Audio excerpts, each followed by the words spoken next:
राम राम साहब। दुर्जनपुरा के सभी पंच पटेलों, युवा साथियों, सामने बहुत सारी बड़ी संख्या में माताएं भी खड़ी हैं। अंता में उपचुनाव हो रहा है। वैसे ये गांव 12 में रहना चाहिए, 12 विधानसभा में, लेकिन आपका गांव उधर अंता से जोड़ रखा है। तो पहले तो पता ही नहीं था कि भाई 12 में भी अंता का गांव यहां पर इस तरह से है। अंता में उपचुनाव है और उपचुनाव 2.5 साल के लिए है। और यह पहली बार उपचुनाव अंता की धरती पे हो रहा है। आम चुनाव जो होता है उस पर नजर पूरे राजस्थान में रहती है, लेकिन पूरे राजस्थान में केवल एक सीट पर चुनाव हो रहा है जिसमें पूरे हिंदुस्तान की नजर है। जब पूरे हिंदुस्तान की नजर यहां है तो यहां जो कांग्रेस और भारतीय जनता पार्टी के व्यक्ति जो चुनाव लड़ रहे हैं, जिन्हें दोनों पार्टियों ने टिकट दिया है, वो अपना पार्टी का झंडा लेकर आपके बीच में आएंगे, पार्टी के नेता लेकर अपने बीच में आएंगे, बड़े बड़े नेता उनके साथ प्रचार करने आपके बीच में आएंगे।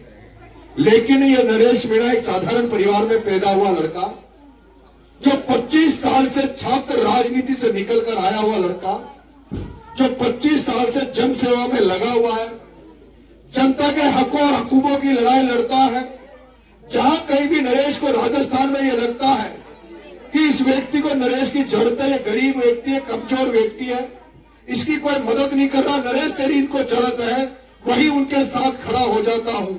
और इस 25 साल की लड़ाई में मैं जो 25 साल जनता की लड़ाई लड़ता रहा, उसमें मुझे जो मिला वो मुझे कोई पद नहीं मिला, ओहदा नहीं मिला, मुझे मिला 25 साल की जनता की सेवा जो मैंने की, उसकी एवज में मुझे मिला तो 14 बार मैं जेल के दर्शन करके आया हूं। जब 14 बार जेल यात्रा करके जनता के लिए मैं आया, 14 बार जेल यात्रा गया और 32 मुकदमे मेरे पर अब तक दर्ज हो गए। एक भी मुकदमा किसी की जेब काटने का नहीं है, किसी प्लॉट पे कब्जा करने का नहीं है, किसी से 420 करने का मुकदमा नहीं है, किसी बहन बेटी की इज्जत के साथ खिलवाड़ करने का नरेश मीणा पे मुकदमा नहीं है। नरेश मीणा पे मुकदमा है तो जब किसानों को फसल बीमा का पैसा जब 12 में नहीं मिल रहा था तो नरेश मीणा ने छपरा में रेल की ट्रैक पर चढ़ गया था। नरेश मीणा ने कहा कि रेलवे ट्रैक जाम करूंगा, मेरे किसान भाइयों को फसल बीमा का पैसा दो।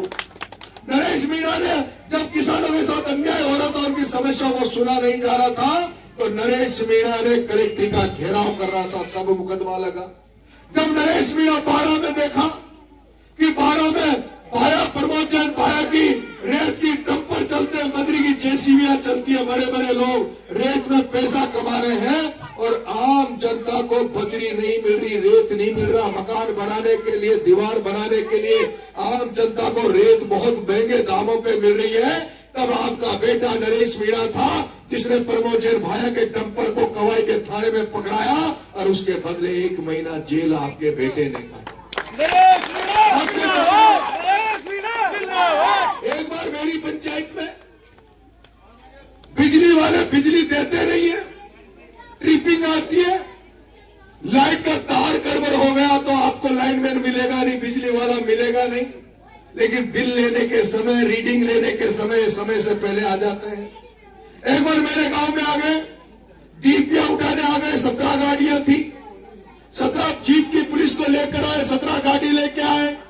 मैंने कहा डीपी जब उठाने दूंगा जब लाइट की व्यवस्था सही कर दो, तारों को सही कर दो, खंभों को सही कर दो, ये जो तुम्हारे तार लटक रहे जिससे हर साल कोई बच्चा मर जाता है, कोई व्यक्ति दुर्घटना में ग्रसित हो जाता है, पहले लाइट का सिस्टम को सही कर दो, उसके बाद बिल मांगने आना। और उन 17 गाड़ियों को तोड़ के जूत दे के भगा दिया, किसी की डीपी नहीं उठाने दी, इसलिए जेल जाकर आया। वहां पर देवलिया टोक में एक गांव ने पूरा बहिष्कार कर रखा था। गांव वालों ने कहा वोट नहीं डालेंगे, उनकी तहसील को दूसरी जगह छोड़ दिया था। उन्होंने कहा वोट नहीं डालेंगे, बहिष्कार करेंगे, हम वोट जब डालेंगे जब हमारे गांव को हमारी चाहत के हिसाब से एसडीएम कार्यालय जोड़ दिया जाएगा। जब वो बहिष्कार करके बैठे थे, एसडीएम दादागिरी कर रहा था। एसडीएम ने कहा कुछ नहीं, मैं एसडीएम हूँ, छोटा कलेक्टर हूँ, जबरदस्ती तुम्हें तोड़ देना पड़ेगा। मैंने कहा नरेश मीणा के रहते हुए तुम्हारी औकात नहीं, जो किसी आम जन से तुम जबरदस्ती वोट डालवा दो। और वो थप्पड़ भी आपने सुना होगा, उसकी आठ भी आपने सुनी होगी इस थप्पड़ कांड की, और पूरे राजस्थान देश में वो थप्पड़ गूंजा था। एक कलेक्टर के तमाचे में थप्पड़ पड़ा। आपके भाई ने, आपके बेटे ने 8 महीने जेल टोक में काटी। मुकदमा इतना बड़ा नहीं था, मुकदमा बड़ा नहीं था। थप्पड़ में 323, 341 लगती है, लेकिन इसलिए मुकदमा बड़ा हो गया कि तुम्हारा बेटा तुम्हारे लिए इन बड़े बड़े नेताओं से टकरा जाता है।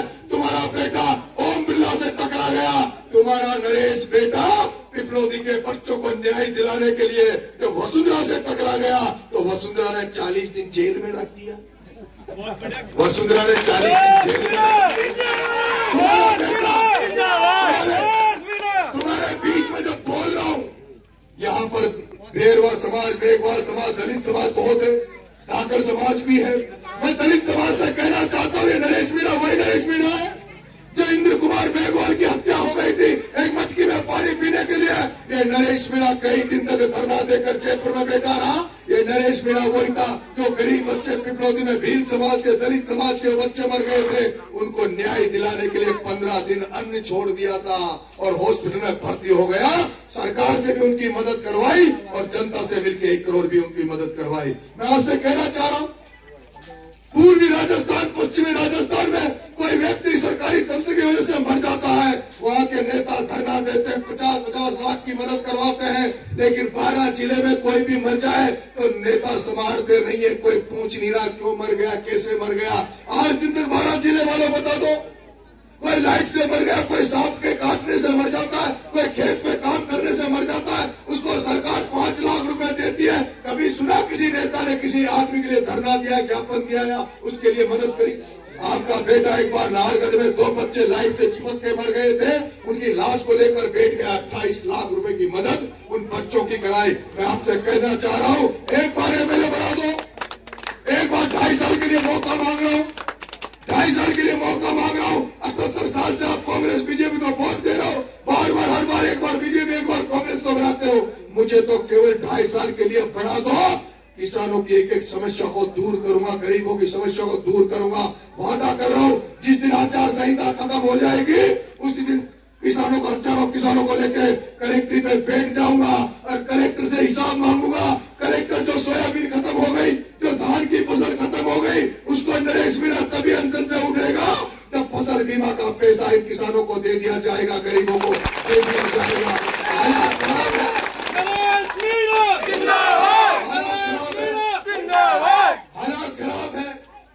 हालात खराब है। किसानों को खेतों में खाद की जरूरत पड़ रही है, खाद के लिए लाइनों में लगना पड़ रहा है। 1400 का कट्टा 1800, 2000 में मिल रहा है, उसके साथ भी अटैचमेंट किया जाता है। आपके यहाँ परवन वृत परियोजना का काम वर्षों से चल रहा है, लेकिन परवन का पानी अभी तक भी खेत प्यास है, बामला से लेकर सुंदरक से लेकर थामली से लेकर सारे खेत प्यास है, लेकिन पानी खेतों में मिल नहीं रहा। एक बार बेटे को मौका दे दो, जैसे शेखावटी में हनुमान बेनीवाल की आवाज गूंजती आंदोलन करता है, किरोड़ीलाल आंदोलन करता है, इस हाड़ौती पे भी एक आंदोलन करता की जरूरत है जो जनता के लिए सड़कों पे उतरे, जनता के लिए आंदोलन करे। जरूरत पड़ेगी तो आपके लिए सड़कों पे भी लड़ाई लड़ूंगा। कभी जेल जाने से ना डराऊं, ना आगे डरूंगा, मुकदमे खाने से ना पहले डराऊं, ना आगे डरूंगा। जेल भी आपके लिए जाना पड़े तो जेल जाऊंगा, मुकदमे खाने पड़े तो मुकदमे खाऊंगा, लेकिन आपकी अन्याय आपके साथ नहीं होने दूंगा। और विधानसभा में तो जिस तरह से आज नरेश मीणा बोल रहा है, आज नरेश मीणा बोल रहा है, इसी आवाज को जब तुम राजस्थान की विधानसभा में सुनोगे, जब किसानों के हितों के लिए नरेश मीणा राजस्थान की विधानसभा में बोलेगा, जब दलितों के हकों के अधिकारों के लिए राजस्थान की विधानसभा में इस नरेश मीणा की आवाज जब गूंजेगी तो तुम्हें भी गर्व होगा कि हमने एक ऐसे एमएलए को बिठाकर विधानसभा भेजा है जिसके मारे 200 विधायक चुप है, लेकिन नरेश मीणा की आवाज गूंज रही। आज आप 5-7 एमएलए को जानते होंगे, 200 एमएलए है राजस्थान में, 200 एमएलए को नहीं जानते होंगे, लेकिन पूरा राजस्थान आपके बेटे को जानता है। पूरा राजस्थान नरेश मीणा को जानता है। किसी भी कोने में जाके कहोगे कि हम नरेश मीणा की विधानसभा के हैं, हम नरेश मीणा के वोटर हैं, तो आपको मान भी मिलेगा, सम्मान भी मिलेगा। आपको लोग इज्जत से आपके सामने पेश आएंगे, कहेंगे कि आपने पुण्य का काम किया है, आपने एक ऐसे किसान के बेटे को विधानसभा में भेजा है जो अंताई पूरे राजस्थान की जनता की सेवा करता है। 25 साल से सेवारत हूँ, 2 साल से उगाने पेड़ घूम रहा हूँ, मैं नंगे पैर गांव गांव जा रहा हूँ, पैरों में छाले हो रहे हैं, इसलिए नंगे पैर जा रहा हूँ। ये प्रमोद जैन जैसे भ्रष्ट नेता को, ओम बिरला जैसे व्यवसायीकरण की राजनीति करने वालों को, जिन्होंने राजनीति को पैसे कमाने का धंधा बना लिया, इन धंधा करने वालों को, कारोबारियों को नरेश मीणा विधानसभा लोकसभा में रोकना चाहता है। इन भ्रष्ट नेताओं को राजनीति से दूर करना चाहता है, इसलिए नंगे पैर घूम रहा हूँ। अगर आप चाहते हो कि मेरी मदद करना चाहते हो, आप चाहते हो मेरे पैरों में छाले नहीं हो, मैं जूते चप्पल पहनकर आपके बीच में आऊं, तो मेरे पास कृपा करना, मुझे विजय श्री दिलवाना। मदद करोगे? हाथ खड़े करके कौन मदद करोगे? पूरा गाँव एक करेगा। आप सबका बहुत बहुत धन्यवाद साहब। राम राम साहब।